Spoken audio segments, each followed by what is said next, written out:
Okay, and I'm going to go ahead and introduce our wonderful speaker. So today we have with us Dr. Amy Johnson.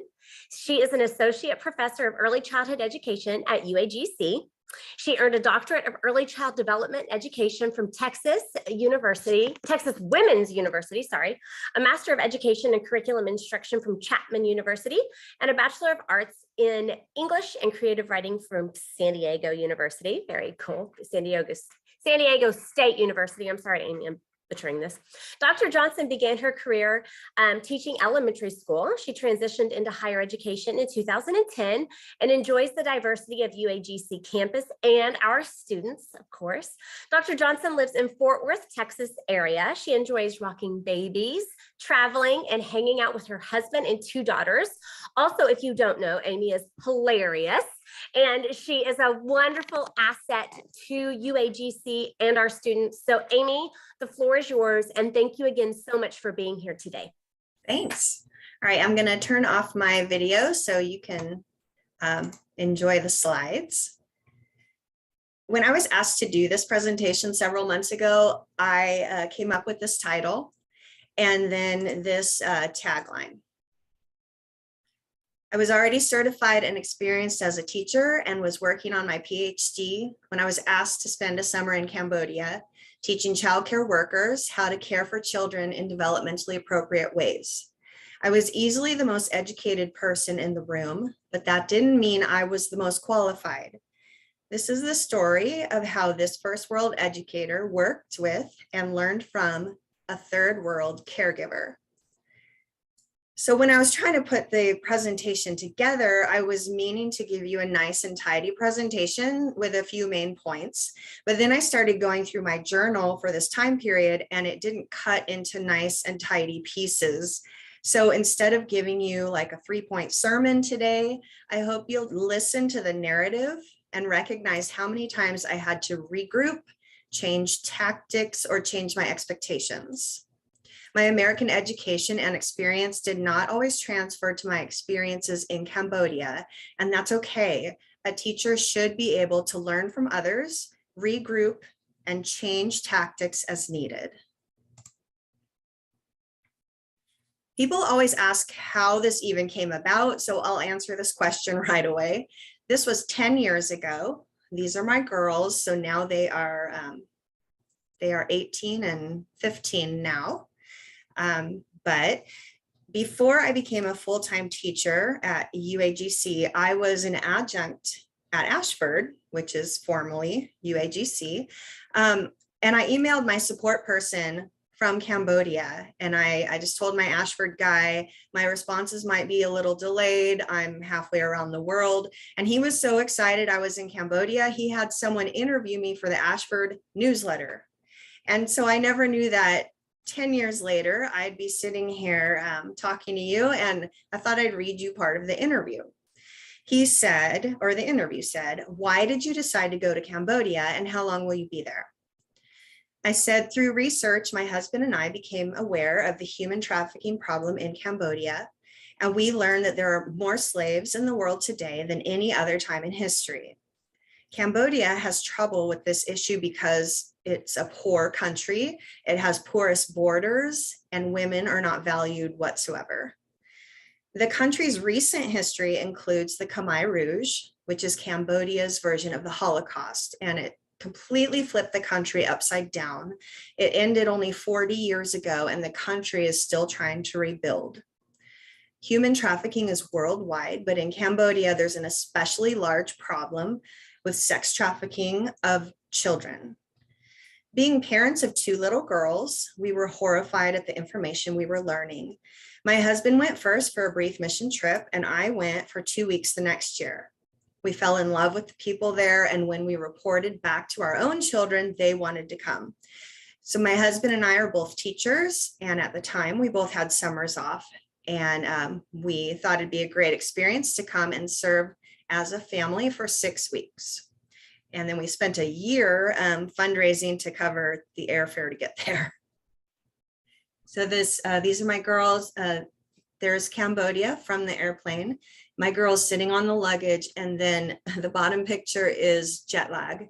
We had tried so hard to keep them awake, but no good. I'm an early childhood teacher, and my husband is an elementary teacher. So we were asked to help with two different tasks. My job would be in the morning in a dangerous part of town. SWIPOC was an area known around the world as a place to buy children. But in 2003, International Justice Mission and the Cambodian government conducted a massive raid, arresting perpetrators, rescuing children, and shutting down the brothels. And the raids were actually featured on Dateline NBC. After the raid, Agape International Missions, which is AIM for short, opened a church, school, and a safe haven for our community. And then where I came in, AIM had also opened a center that trains rescued women to make clothes and jewelry. And I'll show you more about that center later. They have a childcare area at the training center, but they didn't have any toys, and they didn't have training. They didn't have trained workers in that facility. So with my background in child development, they asked me to train the worker.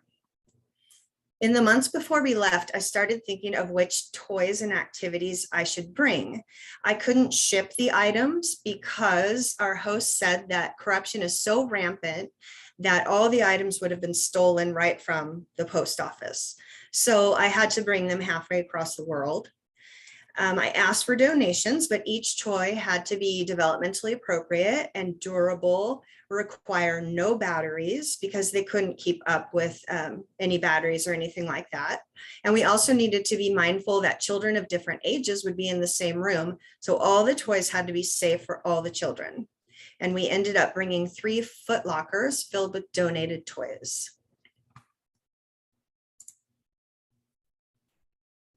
Because it's in a dangerous part of town, the organization we worked with asked us not to use the people's names or show their faces. And even though this is 10 years ago, I still follow that principle. So you won't hear their names. I just refer to them as titles. And then sometimes you'll see a little circle over a baby's face, and that's to protect the identity. On my first day of work, this is what I walked into. So here's a picture of the town on the bottom and both sides of the room. This is the childcare facility. The building does not have air conditioning, and Cambodia is a hot and humid climate. My first world luxuries were completely out the window. We found ourselves in a large tiled room with 3 hammocks, 3 small toys, 1 baby, 14 months old, and 1 worker. So imagine a childcare facility with 3 toys. The translator explained that there are usually 3 babies. The one we saw on that morning, I call him baby boy, would typically cry every day and make the worker walk him around the building to be entertained. And then they had to scramble to get coverage for the other babies.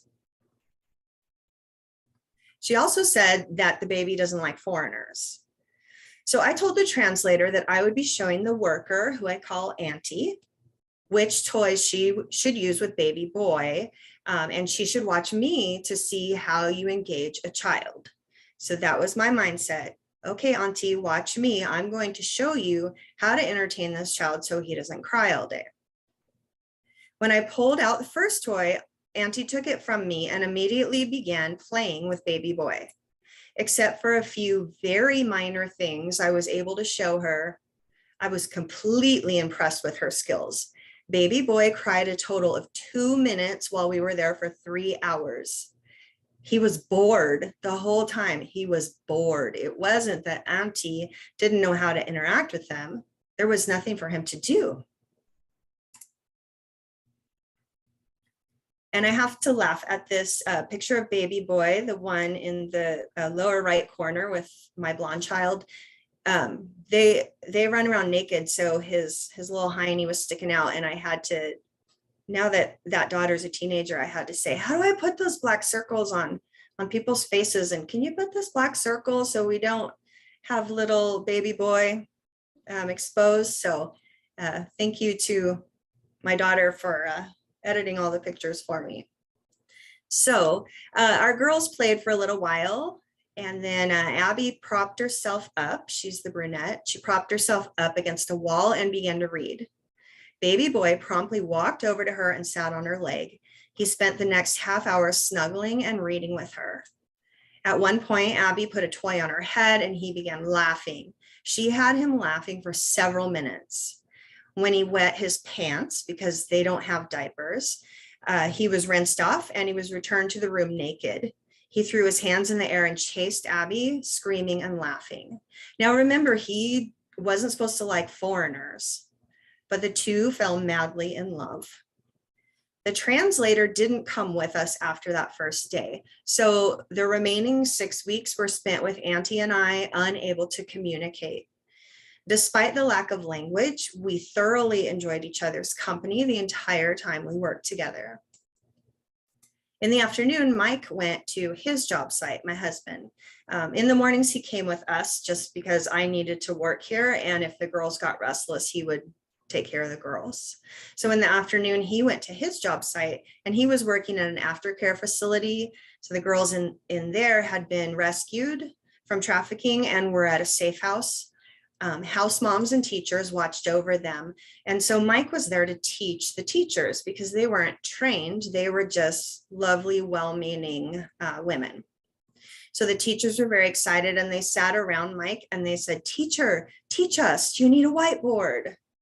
And he gave them activities that they could use with the students. They didn't have any resources, so they couldn't incorporate any fun or active learning into the classroom. So for instance, Mike just brought them some dice. And when you practice addition, students can roll the dice and add up the numbers.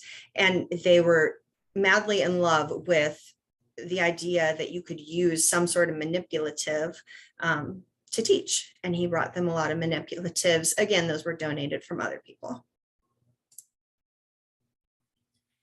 Our second baby was a 10-month-old girl. She was crawling and beginning to take steps with help. She smiled and laughed. She was generally a very happy baby and Auntie was great with her.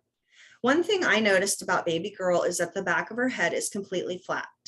So in the US, this is a red flag that the child is spending too much time on her back. I asked the supervisors, who are Khmer women, but they're fluent in English. So I was able to, I could never talk to Auntie about it and ask her questions. So I went to someone who spoke English and I just asked about baby girl.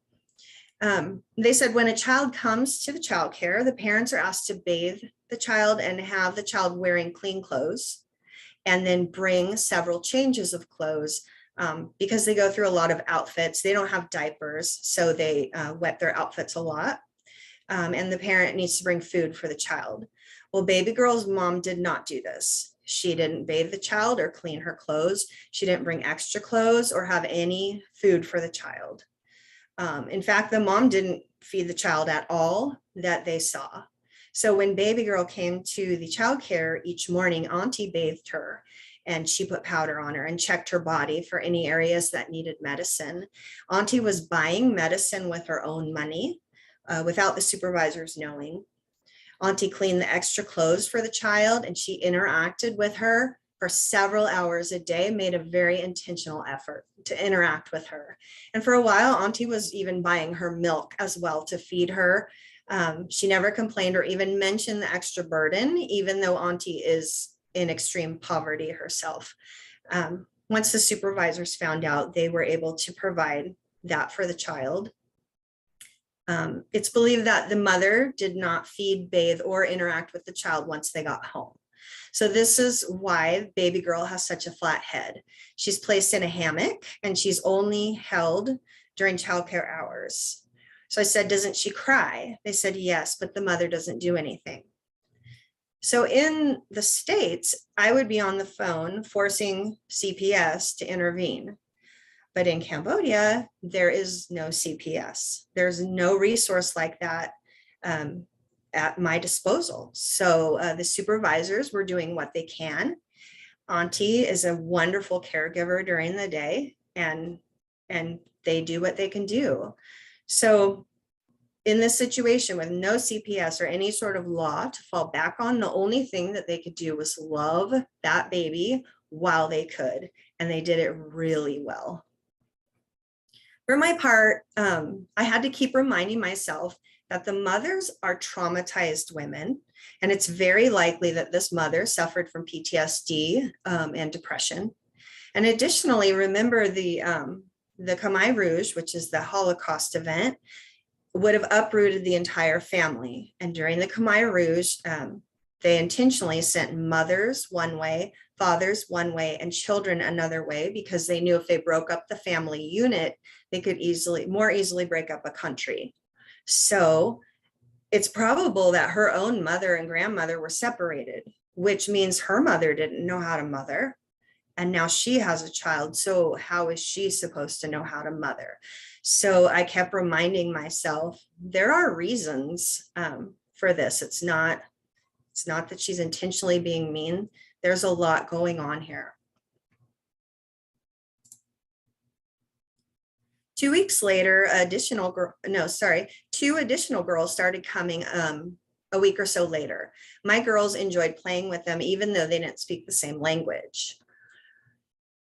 So some issues that started arising with all my good intentions is baby boy is up here in his hot pink tank top, and he was hammering baby girl's in the middle down there. She hammered quite nicely. Baby boy hammered any person that was near him. So it was very dangerous for baby boy to have that hammer. But when you're in a large room, there's nowhere to hide that toy from him. So when we pulled out the toy, either someone had to be right with him, and you can see that's probably Auntie's hand right on his little hammer to guide him, or I brought the foot lockers, and we would hide the toys in there because there's no shelves, no closets, nothing. So we'd hide the toys in there, and then I think we probably locked the foot lockers because he knew how to open them.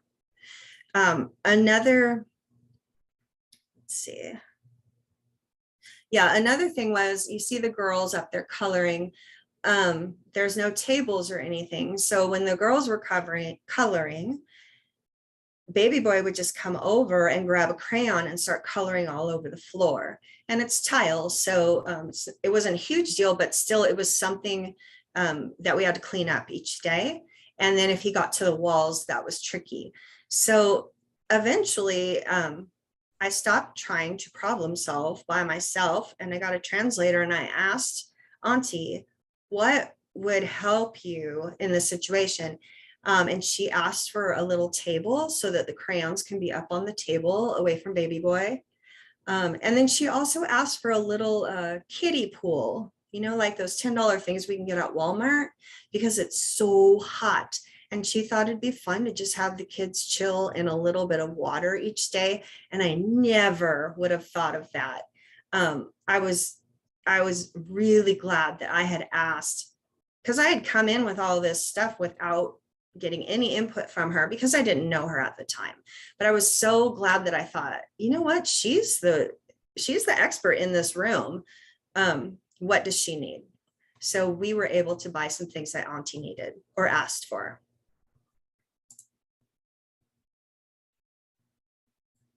After weeks of working with Auntie, I still wanted to know more about her. So this is just a little bit about Auntie, because it was interesting trying to communicate for 6 weeks when we don't speak the same language. She speaks, reads, and writes Khmer and Vietnamese. I can't speak, read, or write either language. So one week she brought her Vietnamese English phrase dictionary, and we practiced phrases like, no, that is way too much overpriced. It was geared towards tourists, so it didn't make a great conversation piece, but we had fun with it.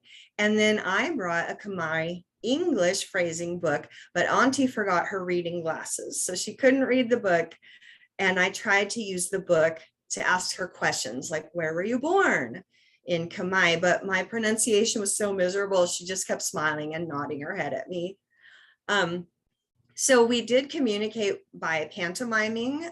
We used puzzles, and then I would point to a child, because in this town it's a mixture of Khmer children, which is Cambodia, and Vietnamese children. So I would point to a child and ask, Khmer, Vietnam.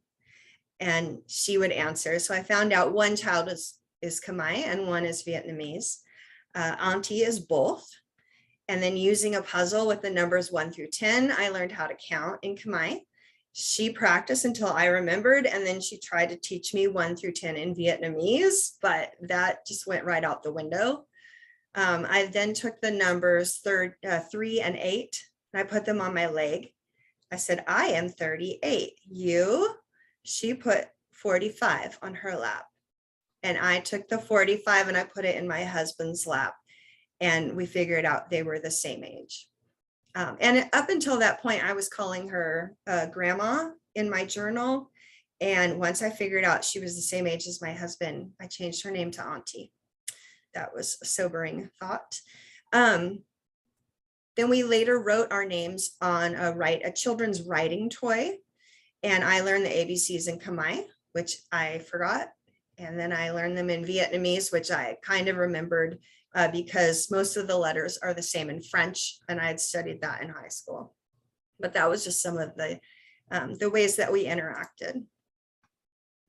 So this is a journal entry on one of my last days there. While here, I can't help but compare east to west. I miss my dryer and central AC. I miss convenience, ease, and the speed of errands. I miss having to depend on nobody to get myself from one place to another. My comparisons are only taking me in circles as I'm not able to pick a way that is superior over another. For instance, in the childcare center I'm working, the children don't wear diapers. This gets annoying because I'm always stepping or sitting in a puddle. It's inefficient for the worker to constantly be cleaning up puddles, hosing off children, and changing clothes. It's not sanitary. And I want the room, toys, and children to be clean. I want diapers on the children. On the other hand, Americans have made an art out of being comfortable in diapers. Our diapers leave the baby feeling dry and cozy, even if there's a ton of liquid sloshing around in there. This comfort has our children being potty trained at a much later age than other countries. The no diaper process lends itself to an early toilet mastery. The kids are potty trained around 1. It leads to less landfill waste, and it's less expensive. So which is the right way? In comparing sanitary conditions, I wanted every toy, child, and surface wiped down in the childcare area. At the time, a mysterious illness was spreading through the city, and it was killing children. But is it feasible to want their childcare environment germ-free when they go home to a dirty living environment? I've read articles on America's obsession with cleanliness and constant hand sanitizer. By ridding ourselves of all germs, we haven't allowed our immune systems to strengthen. Children who are not exposed to germs before starting kindergarten will have a hard time adjusting to the sudden onset of germs introduced at school. Plus, Americans are allergic to everything, and some have said that food allergies come from over-sanitizing our environments. So where is the happy medium between the two countries? And this is still reading my journal. I said, if you know our journey to Cambodia, you know the evil that abounds here. It's very public and open, and it's hard to digest. Communal living lends itself to everybody knowing everyone's business. But in America, we're such private people. After working alone in an office, we drive home alone, and we shut the garage door before even getting out of our car. I don't ever have to see my neighbors if I don't want to. Because we're so isolated, our hurt is secret, but it doesn't mean it's not there. The Khmer people are communal, so everyone knows everyone's business. And Khmer has people openly hurting, while America has people secretly hurting. So which is better? I'm not here to give you an answer about which is better. It's just different.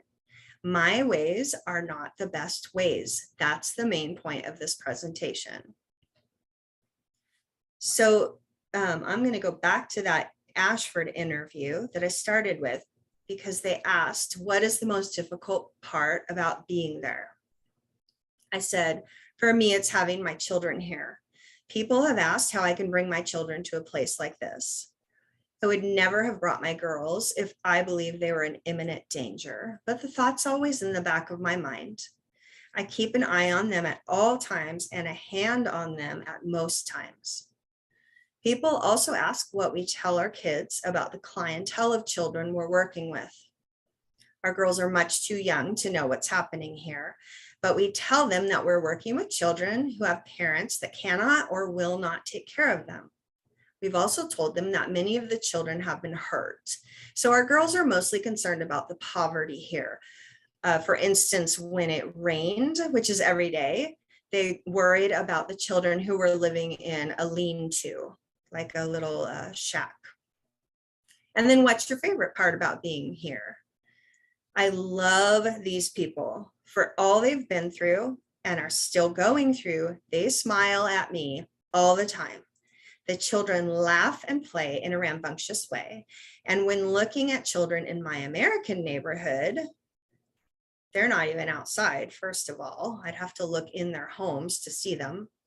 But they're so discontented with what they have. It's never enough, and parents are always spending more on the latest technology.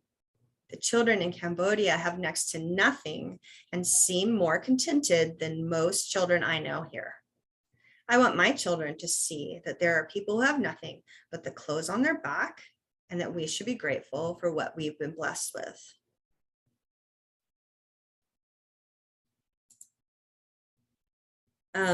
And then I was sad that I couldn't show you any faces or names because I love these people. And so I was just looking on AIM, the Agape organization we were with, and they had a video. And so this is an actual girl. This is Polly. We knew her. And so I wanted to show you the video real fast. She is in the childcare would be in the second floor. So the moms work down below, and they make bracelets, shirts. They've really grown it. We were there 10 years ago. So it was just getting off the ground back then. It's called Three Strands. And they used to sell three strands at Apricot Lane, which is a high-end boutique that you can find. And I was walking around an outdoor mall a couple of years ago, and I saw Apricot Lane. So I went in, and right by the register, it was Three Strands bracelets. And when I turn my camera on, I have the bracelet with me. I'll show you. But it has their names. Whoever made it, it has their name on it. And it was Polly. And who knows if it's the same Polly. But I was like, Mike, come here. Polly made this bracelet. And we told the clerk, oh, we know the girl that made this bracelet. Her name's Polly. She lives in Cambodia. But we love this organization because they're taking them in a town that the only two professions were prostitution and fishing. They have given them another skill, and they pay them fair wages, like so far beyond what other factory workers make. And then they feed them. They have counseling for them, and then they have the childcare upstairs. So I just wanted to introduce you to Polly.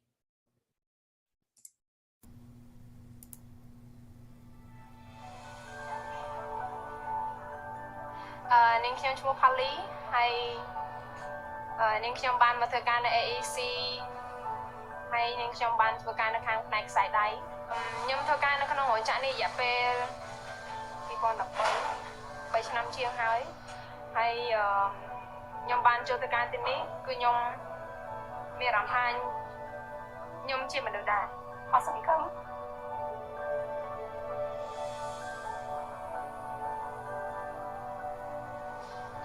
ពីមុនយើងជាមនុស្សដែលមិនល្អប៉ុន្តែយើងចូលមកទីនេះគឺពួកគាត់ទាំងអស់គ្នាស្វាគមន៍ហើយពួកគាត់ស្រឡាញ់យើងទាំងអស់គ្នាទោះបីជាយើងមិនល្អទោះបីជាយើងធ្លាប់ធ្វើការអាក្រក់ពីមុនប៉ុន្តែយើងចូលទីនេះ គឺយើងដូចជាម្ចាស់ស្ត្រីមួយចឹង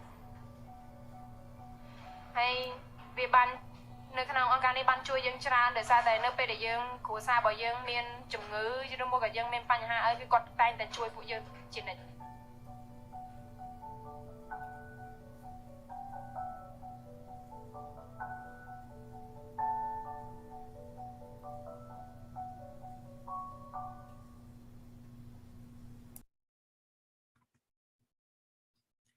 And then to leave you on a higher note, because Polly made me cry and I didn't want to leave you crying.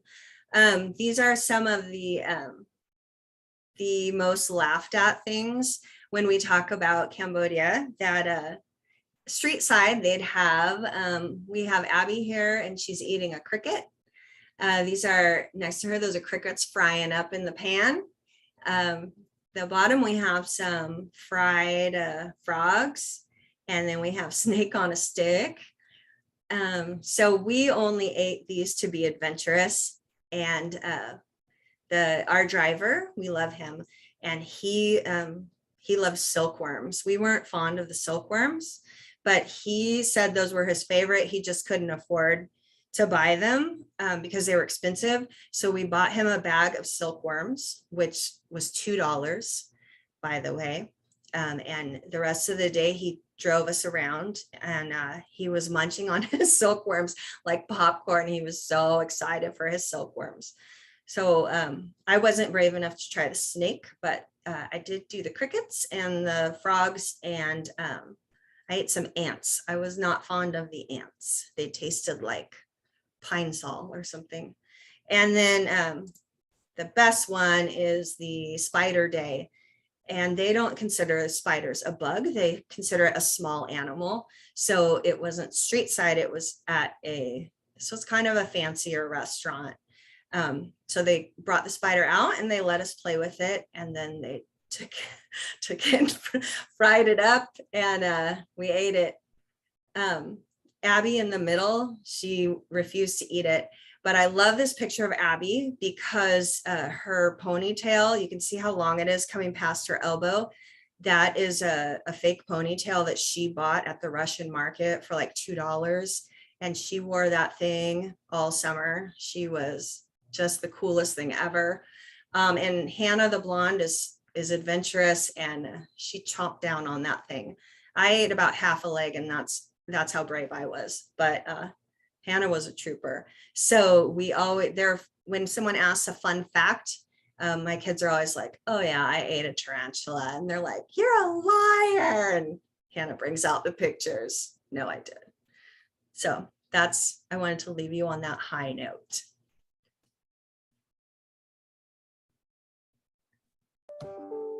Okay, Amy, if we can call that a high note. When I got on here with her yesterday and saw that, I was like, you did not eat a tarantula. You have to be laughing, right? Yeah, I only have this. I had the spiders yesterday, and Tisha's like, oh my gosh. And I'm like, oh yeah, we ate crickets too. And so I had to go find more pictures to. Yeah, Steph and I have a really funny story about this, about tarantulas. But